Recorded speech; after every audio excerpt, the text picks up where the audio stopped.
सुगड़ गुजार त चे थी आऊं मिट्टी जी थियास पर बोली हो त वञन हाण उस्ताद भन त ख़बर पए।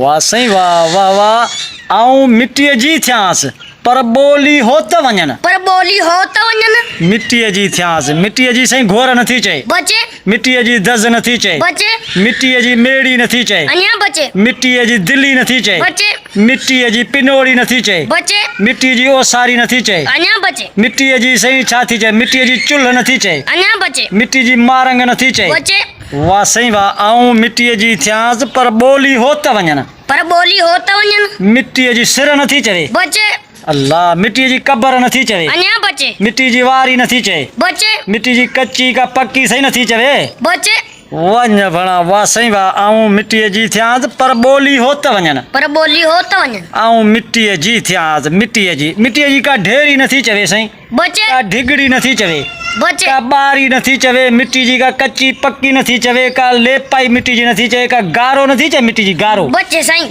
मिट्टी जी का फिणंग नथी चवे फिणंग। जीअं मिसाल पानी में माण्हू मिट्टी जी फिणंग लगी वई, मिट्टी जी फिणंग।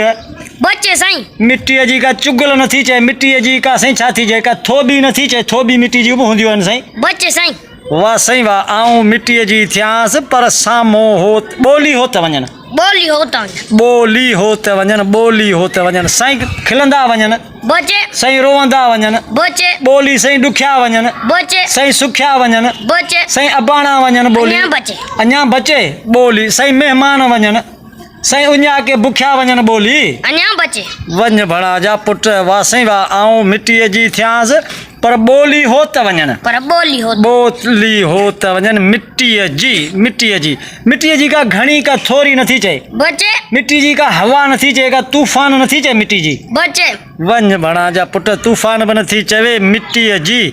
आऊं मिट्टी जी थियास पर बोली हो त वञन बोली हो त वञन। वाह साईं वाह। साईं बोली साईं सॾ का कोन थी चवे बोली, बचे का सलाह बोली जी नथी चवे, बचे बोली का वेझो का परे जी नथी चवे, बचे बोली का साम्हूं नथी तेरे चवे, कहाण गुजार त भगी दई सामो बोली साम्हूं। बोली सामो वाह साईं वाह। ताड़ी साईं थी वञे। सोना साईं गुजार के सिधो कयो त दोस्तनि खे ख़बर पए छा थी चए गुजार त। आबा गुजार त बिल्कुल सिधी थींदी। मिट्टी जी आ खाक बोली आ सामो चे थी आऊं खाक थियास पर सामो हो त वञन।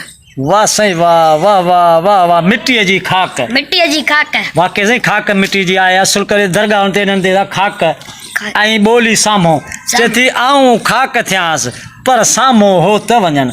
वाह साईं वाह। तमामु बहितरीनु सुखड़ी। जिन प्यारा दोस्तो ही गुजरात ॾिनी असांजो रोशन पाकिस्तानी सिंध जो सुगड़ थियो आहे ऐं गुजरात खे भितर वांगुरु बोर कयो हाकिम पाकिस्तानी। प्यारा दोस्तो पहिरियां वांगुरु मुंहिंजी तव्हांखे इहा नंढड़ी रिक्वेस्ट आहे त हिन मुंहिंजे चैनल हाकिम पाकिस्तानी खे सब्सक्राइब लाज़मी कंदा ऐं बेल आइकन खे लाज़मी प्रेस कंदा जीअं मुंहिंजी अचण वारी वीडियो तव्हां ताईं बर वक़्तु पहुची सघे। पोइ दोस्तो हाणे मोकिलाणी कान्हे। सिंध सलामत साथ सलामत साथ सलामत।